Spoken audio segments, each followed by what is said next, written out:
ચલો હવે જોઈએ સ્થિતિસ્થાપક અને અસ્થિતિસ્થાપક અથડામણો. તો સ્થિતિસ્થાપક અથડામણ કોને કહેવાય? તો જે અથડામણની અંદર તંત્રના કુલ રેખીય વેગમાનની સાથે સાથે તંત્રની કુલ ગતિ ઉર્જાનું સંરક્ષણ થાય તો તેવી અથડામણને સ્થિતિસ્થાપક અથડામણ કહે છે.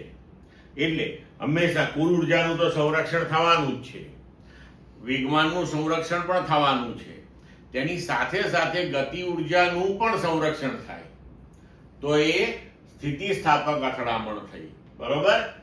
હવે સંરક્ષી બળો માટે આ હંમેશા સાચું હોય. જો અસંરક્ષી બળો હોય તો ગતિ ઉર્જાનું સંરક્ષણ થાય નહીં. તો એવા કિસ્સામાં જે અથડામણ થાય તેને આપણે અસ્થિતિસ્થાપક અથડામણ કહીએ છીએ.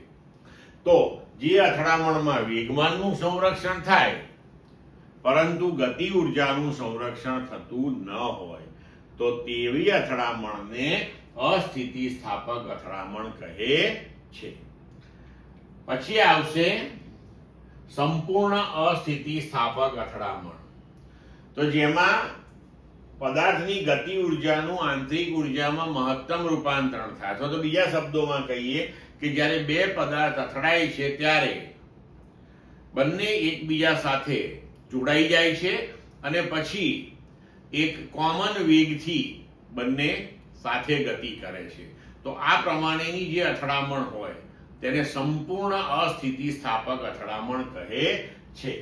પણ હવે કે દરેકમાં યાદ રાખવાનું તમારે કે કોઈ પણ પ્રકારની અથડામણ હોય તો કુલ રેખીય વેગમાન અને કુલ યાંત્રિક ઉર્જા અથવા તો એને આપણે કુલ ઉર્જા કહીએ તો એ હંમેશા અચળ રહે છે, તેનું હંમેશા સંરક્ષણ થતું હોય છે. ક્લિયર મિત્રો?